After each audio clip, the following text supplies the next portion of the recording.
Is the construction sector collapsing? Let's have a look. Hello everyone, Florian.Heise here and welcome to another episode of HeiseSays. Grab your stein of coffee and I'd like to have a talk about this article from news.com.au written by Sarah Sharples. Construction industry collapse. Building home costs blow out by $40,000 to $100,000. Now, we had a little bit of government intervention in the pandemic, and there was one thing that really scared me more than anything else, and it's not reducing housing supply, although that is something that we should always be aware of, and then not in my backyard crowd. It's this one here. It's keeping zombie companies alive. Now, when this happened, they changed the rules. They literally changed the rules of the game to allow people to continue running their business when they were trading insolvent. So when you have a company, every year you got to sign a little letter to ASIC and pay your fee and tell them that you're trading while you're solvent. You're not insolvent. You're not taking on services from people without being able to pay them. Now, if you've been following the whole Solar Cities case, one interesting thing that they did to keep their money going was just to string out all their subbies. And that's terrible. Some people don't realize what that's like. You know, You've been engaged for a job, you've done all the work, you've given all the work, you've only got paid a little bit and they'll just string you on longer and longer and longer. It's the old paid when paid. Now, the problem is you can be going insolvent. Businesses can go under. And some builders are notorious for this, for just stringing on the subbies until the subbies go under. And it's a big mess. Now, I'm worried that you've got this from last year, the year before, and you've also now got the supply issues. So costs are going up. So everything's going to come to a head. Some of these people haven't been making money for some time, and they can't pass the costs on. I was hoping when we'd have this whole pandemic and there'd be a slowdown in the construction industry, so I could get some work done cheap. How naive was I, not to realize that the government wouldn't throw everything they could at the property sector. It's their go-to way to stimulate the economy here in Australia, everyone. So let's have a look at what Sarah's written. A builder insider has revealed that outrageous price gouging really is contributing to the instability in the industry as costs blow up by $100,000 per job. Is that price gouging? You've also got to remember another thing here that our government did. Wait a minute. Nope, I will overlay that one. Another thing that our government did was, which one is it? Home builder. See the building approval spike up there? They juiced the market, guys. They overheated the housing sector. So is it price gouging when you're flat out? When you're so busy? When people are calling you, I need this done, I need a favor, I'll pay you what needs to get paid, then, well, you got to do it. So let's look. A building insider who works for one of the largest construction companies in New South Wales, has warned the situation in the industry is only going to get worse after a string of collapses in the sector as the price of building homes blew out between $40,000 and $100,000. Mac's employer builds between 450 and 500 homes a year, but he said outrageous price gouging from suppliers has helped send the price of a house in New South Wales up $330,000 to $440,000 in the last 12 months. Now, is it price gouging when shipping costs have gone up, when there's supply shortages, when there's an insane overheating in the market from a government throwing money at it? So your house has gone up $40,000 to $100,000, so you got the 25 grand home builder to encourage you to build a project forward or to build your house. So you're screwed. So you're still down 15 grand minimum. And how many? Half of them got, say, the 15 grand? You're double screwed. This is the thing. This is what happens every time they intervene in the market. And now we've got an election coming up. What's the difference between the two of them when it comes to housing? You tell me in the comments, because I can't see it anymore. So, anyway, this is really bad, especially in New South Wales, which has hurt just as much as COVID, is that what is the rain? It's the final dagger on top of these price increases that don't seem to end no matter how strong a relationship or size of builder you are. He told news.com.au. Yeah, because, well, you know what? Let's jump over here. We'll go to the Observatory of Economic Complexity. We haven't been here for some time, guys. Now we'll check it out, and I'll sign in. Okay. We want to look at Australia. There we go. This is a great website when you just want to see the complexity of the economy and different countries around the world. But here's the thing. Our economic complexity is quite low. We're not a very advanced economy with regards to the services that, or the manufacturing that we export. We are a services economy. But here you go. This is what we export, and this is where we're exporting it to. But this is what we're importing, everyone. And this is where it's coming from. So you've got what are we looking at here? The building materials, probably not that level. Metals, textiles, yeah. Yeah. I mean, they've got all the different metals. And you can see we're very dependent on imported products. I would try to go out of my way to specify Australian made, and it just got so difficult sometimes.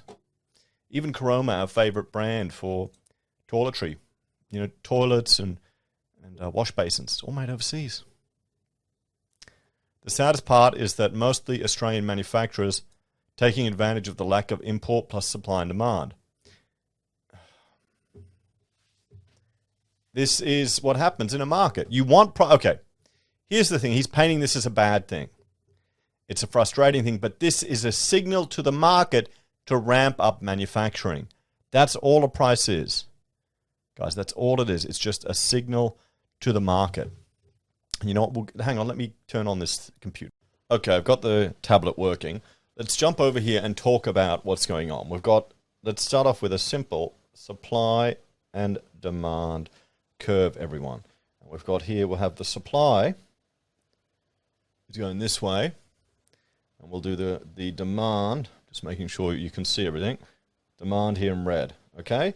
So supply and demand, and at a normal point in the economy, you've got this here is the equilibrium point. This is the price people pay, and this is the quantity of goods or services. Now, let's just say there's an organization that can artificially influence this, say by pumping the economy full of money, free money, you know, which is just taxpayer money. But anyway, they push up the demand. So that means now the quantity, hang on, I'm going to rub those out, those look yucky. There we go. Okay, so the quantity now at this price level has gone up to this level here. Okay, so now we've got Q plus, 10 units of demand for our goods or services. But the supply curve hasn't changed. So that means to achieve that, I can play Sims 4, fantastic. So to achieve that supply, prices go up or produce that quantity. So that means more people will be willing to supply the goods at this higher level. So that means price plus 10. So you have people claiming, oh, it's price gouging, it's so expensive. But what this is a signal. Okay, this increase in price is telling people, oh, look how much they're making there. Wow, that's really good. I should get in that business. Maybe, just maybe, instead of buying that fourth investment property, I might start a business providing some building materials. We'll manufacture themselves, or we'll find a new importer. So what happens is, over time, supply will shift as well. It will shift over. So then you have the supply to curve. And that means equilibrium will reestablish at this level, or what you'd really want, you'd love it to even go even further. So it goes down. But let's just say it reestablishes at this level, it's meeting the new quantity, and the money, or the price, goes back down. But what's happened is, we've kind of had a double whammy, guys. And let me make a new layer. we've had a double whammy. It's gone wrong both ways. It's gone wrong both ways. So we've got our two curves here. Now we've got our supply curve. Oh, on the wrong layout. Supply curve here. Demand curve here. What's happened is, rather than, well, demand, I'll do these in oranges. Demand has gone up. Yeah, it's gone up a lot. So D plus 2. But supply, it's gone down because we've got shipping, we've got material issues, we've got a whole lot of issues there.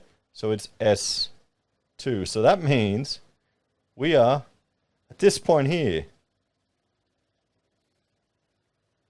guys, we're paying a lot more and the quantity isn't actually achieving the previous equilibrium demand. The demand that we would have at previous prices. So we're in a mess. But this isn't as cruel, or it's not as evil as this article is portraying. This is a signal. Prices are just signals. Okay, that they encourage you to invest. We invest in other things. This is what we want. We want people in Australia to be legitimately considering investing in businesses other than property, guys, and by buying property and holding on it. We want to increase that complexity of our economy. But, you know, we're so obsessed with property. It's the solution for everything. You know, I can't see it happening. And particularly where this is painted. The way this article is painted, it should be saying, you know, there's obviously demand for these materials. And there will always be, you know, because costs go up.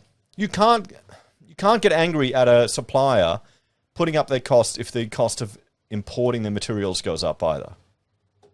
And you can say, well, why don't we manufacture it in Australia? Well, your labour costs are higher in Australia. Everyone too. You can't be listening to Albanese say that the minimum wage needs to be $20 or $25 or $30 an hour and then expect things to be as cheap as other countries. There's the iron law of wages. That pushes up the cost of everything. Or it incentivizes automation and offshoring. So let's look. We've 15 years experience in the building industry. So he's never worked during a recession. So he's like me. You know, I'm too young to remember. The last recession I remember was when, in the 80s? My father had a construction company. It's when we moved to Queensland because it just got really quiet. Mark said customers have always demanded fixed price contracts, and up until recently that wasn't a problem. Yeah, we haven't had inflation. We've had no inflation. I remember learning about government procurement where there would be provisions for price rises in these old construction contracts, and they don't exist anymore. We've always been able to fix our prices with our suppliers for 12 months or 2 years previously. But now we're not seeing that. Suppliers are breaking agreements. They're coming to you with extraordinary price increases and compounding increases, he revealed. Steel and timber is up over 60%. Anything that was imported, so your bathroom wares and appliances, are up 15 to 20%. And then throw in the labour side.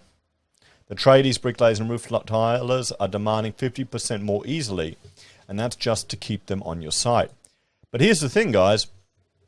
They may not be making any more money. Or your costs are going up. You could be in one of these messy situations where you're flat out and not making any extra cash. Tradies know they can easily walk off the job. Forget about loyalties. They will walk off site and take more money from a retail job or another builder job for a week, as they know there is nothing we can do. As a builder, we've lost all our leverage, and that's when it becomes dangerous. It's the start of something really bad and scary.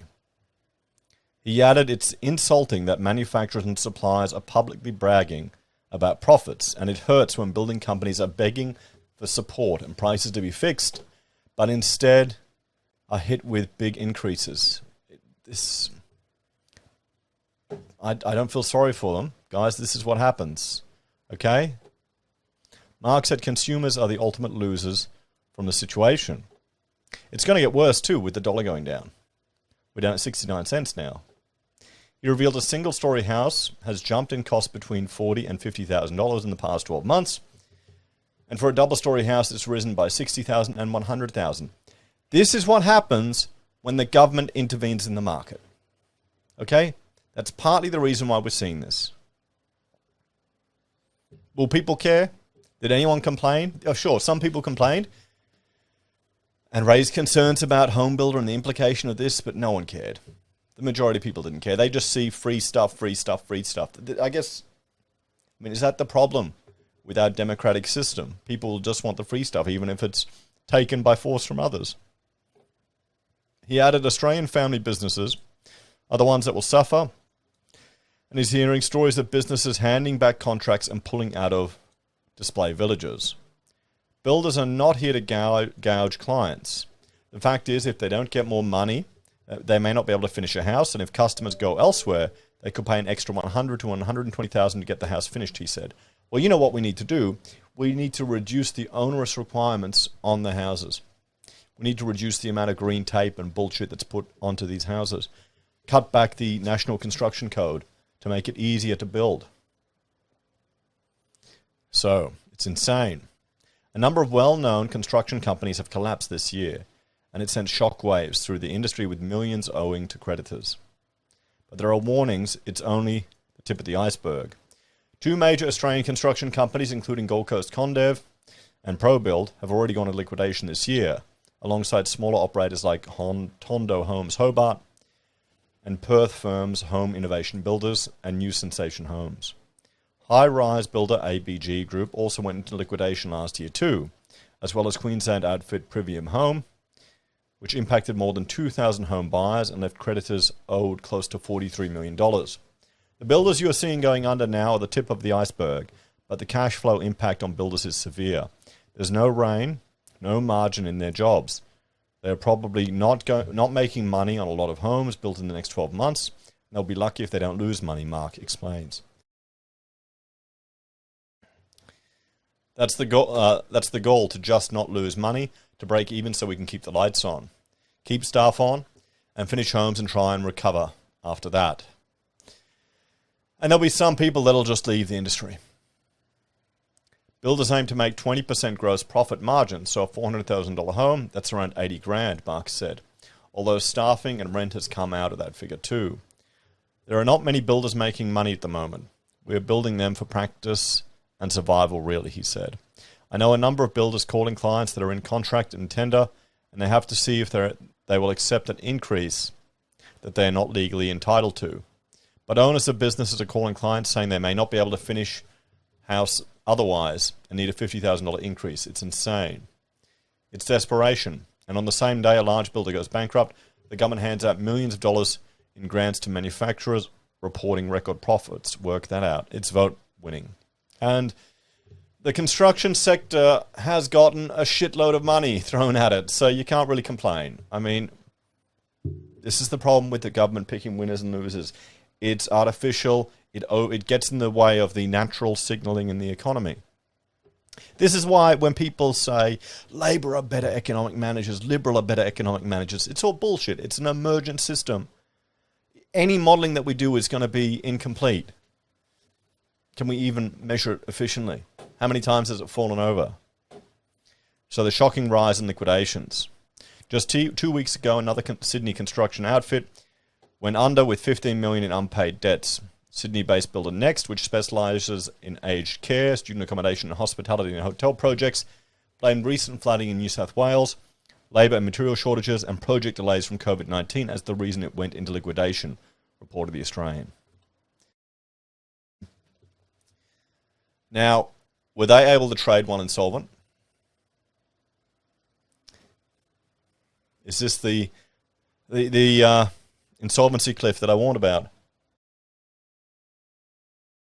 Now, this is a touchy thing for me because I'm a small business owner. And part of the reason why I've scaled back my business to reduce my costs, I work from here, guys. I don't have any staff anymore. If I need to, I get contractors, or usually I just work late at night. I just keep working. You can do 3 shifts or 2 shifts a day comfortably for a couple of months if you need to. That's $15 million. So how much of that is owed to small businesses? Dozens of trades and other unsecured creditors were left owing $5 million, while employees were short $400 in entitlements. Although liquidators said it was a reasonable prospect they should see their money. This is the thing. All these perks and bullshit that you get, that you're entitled to, Wouldn't you rather have it in cash that you can deploy yourself? But no. Apparently as an employee, you need to be, you need a paternalistic business to take care of you. Next, had been working on $35 million student accommodation project in Kensington in Sydney's southeast, which is now in limbo, as well as a 100-bed aged care facility in Penrith. Construction insolvencies were 28% higher in March compared to last year in Australia, where the first quarter of 2022 has seen 270 construction companies falling into liquidation, according to reporting agency Equifax. Scott Manson, General Manager of Construction Property Services at Equifax, said there is a hidden crisis as a result of the construction industry woes. Rising costs, disrupted supply chains, and periodic lockdowns have created a profitless boom. Yeah. Yep, I'm hearing that more and more. With many construction companies committed to projects that are no longer financially viable, thanks to major price increases for building materials, he said. While big-name collapses like ProBuild and Condev have recently been in the news, what doesn't often make headlines are the impacts of those events on these small businesses that make up the bulk of construction companies in Australia. According to Equifax data, directors in building, construction, and construction services are 30% more likely to have mortgage arrears than the average consumer, while proprietors in building construction are 80% more likely than those in construction services, 100% more likely to have mortgage arrears. Oh boy. He said the shocking statistics show the far-reaching impact of insolvency, the flow-on effects to the whole ecosystem of suppliers, and the people behind these businesses often go unseen, he added. We had one client was a $500,000 contract, and they had a new PM on, and I think he wanted to, stamp his authority, and they just delayed paying months, all over the Christmas period. Should have been a warning sign. I should have picked up on it. I remember one time I had $100,000 outstanding, and they're just delaying to pay. So I've gotten to the point now where I'm a lot pickier with who I work with. You learn that the hard way. It's a fun and game of a lot of people don't understand. Construction's a bit different. And as an architect, if you're working for a builder, you're just the subby like any other. Fortunately, my costs I can minimize. I don't need to pay for stuff and stick it in someone else's project. That'd suck. The impact on tradies. Lee Williams is no stranger to the flow on impacts of construction company collapses. He formed and heads advocacy group Subcontractors Alliance and runs his own business, WK Civil, which lost $800,000 alone from a builder's collapse back in 2013. $800,000. Shit. Nearly $1 million in 2013. If you had to put that in property, this is the thing. Why deal with this shit? Stick your money in a property in Sydney in 2013.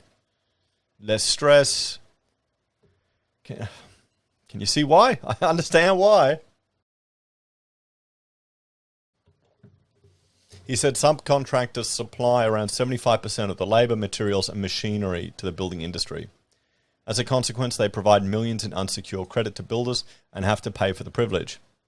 Tell me in what industry or sector that much credit is given on that basis. The banks don't pay you or take out a home loan. Yes.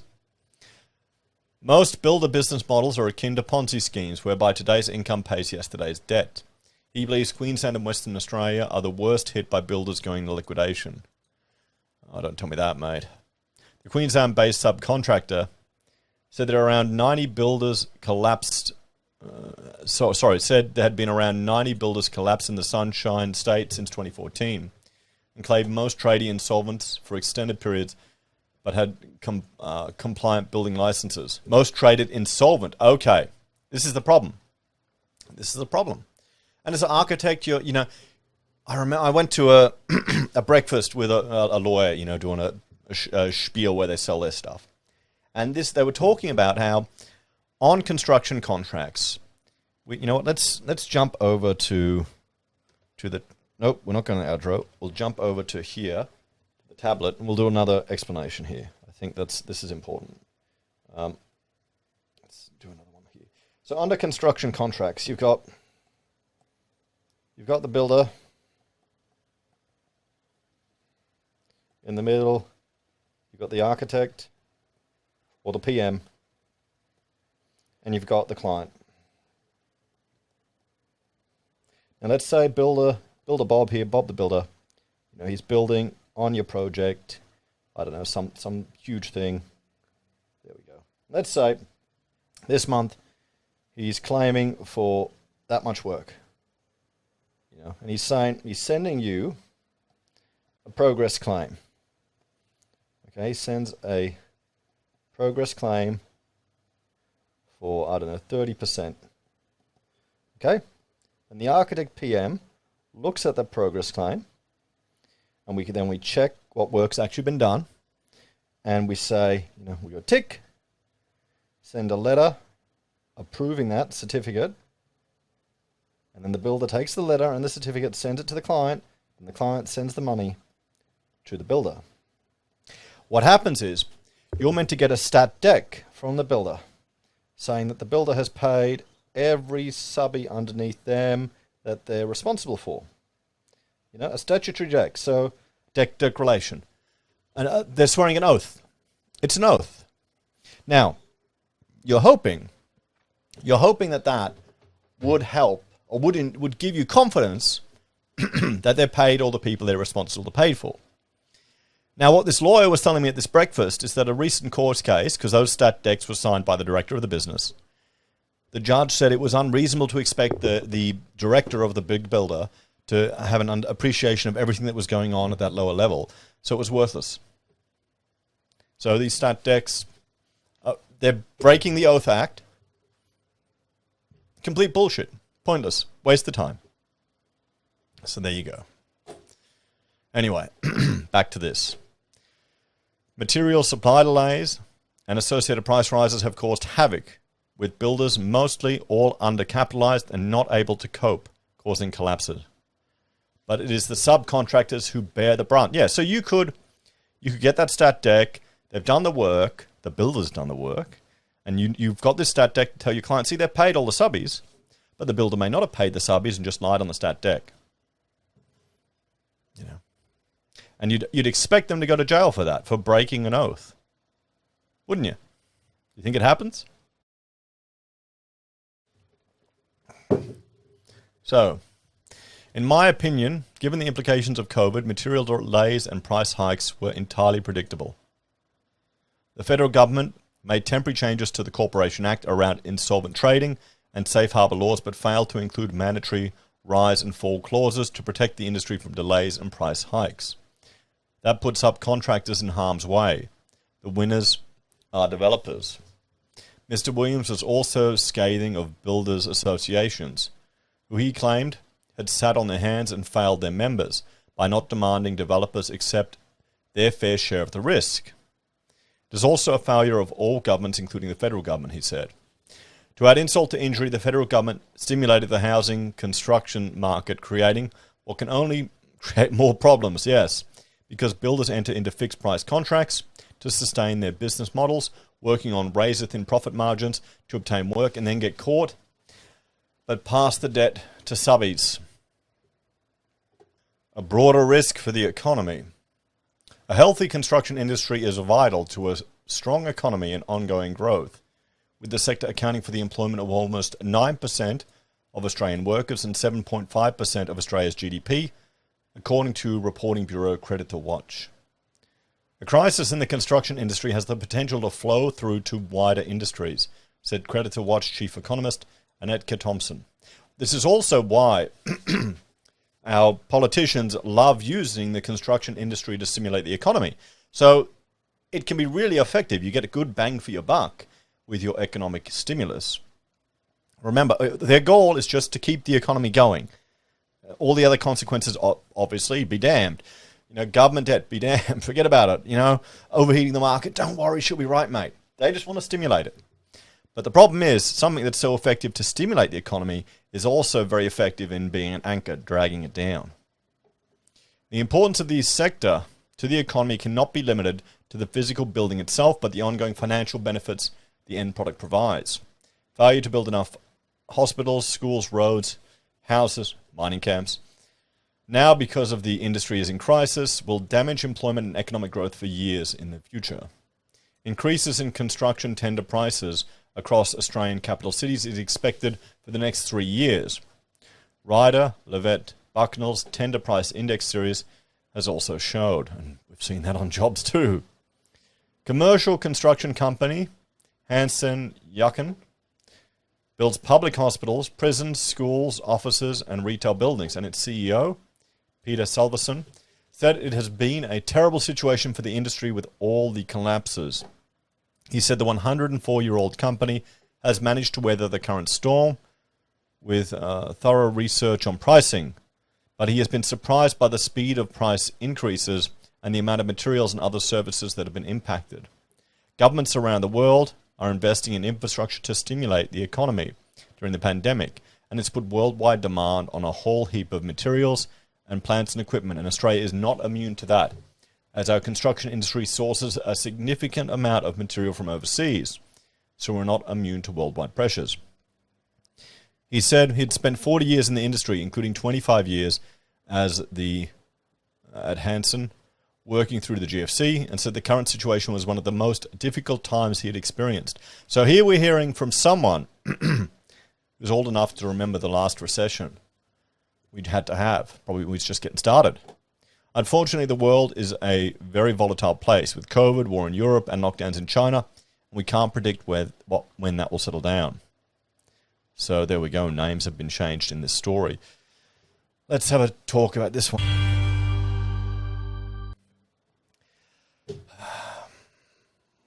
I'm not surprised. This is the result. Well, this has been exacerbated by government intervention to stimulate the economy. Now, what can they do? You've got to, if you're in this situation in your business, you've got to be smart. I feel sorry for people who are on the brink and probably trading insolvent now, and maybe they've got an inkling that the end is coming. It's going to be the small businesses, the family businesses that cop it too. I don't know, guys. I don't think there's going to be... I mean, just looking at the policies coming from the major two parties, Labor and Liberal, at this election, particularly for housing. Labor wanting to buy houses, taxpayers funding people to get houses, 40% government owned. They're just going to do the same shit again and again and again. We need a culture change. Do you think people will realize that this has been exacerbated by the government overheating the sector again? I don't think so. I think people will call for it. They'll call for it again. Let me know your thoughts on this one, guys. Thanks for watching. It's sad news. If you're a fan of the channel and want to help us out, there are a few ways you can. You can financially support us via joining us on YouTube or Patreon. Use our referral links from Amazon, eBay, Independent Reserve, or AussieBroadband. Or contact us if you need any architectural support. We've got a lot of experience in education, commercial, and resource sector work. And, I want to get paid. I'm a bit busy at the moment, guys. Like everyone, we're flat out right now, so I'm only doing one video a day at the moment, and I'll release it at night time. Anyway, take care, guys. Have a great day. And I'll see you in the next video. Hopefully I'll find some good news to talk about. Maybe the share market collapsing or crypto crashing. That'll cheer us all up. See you later, guys.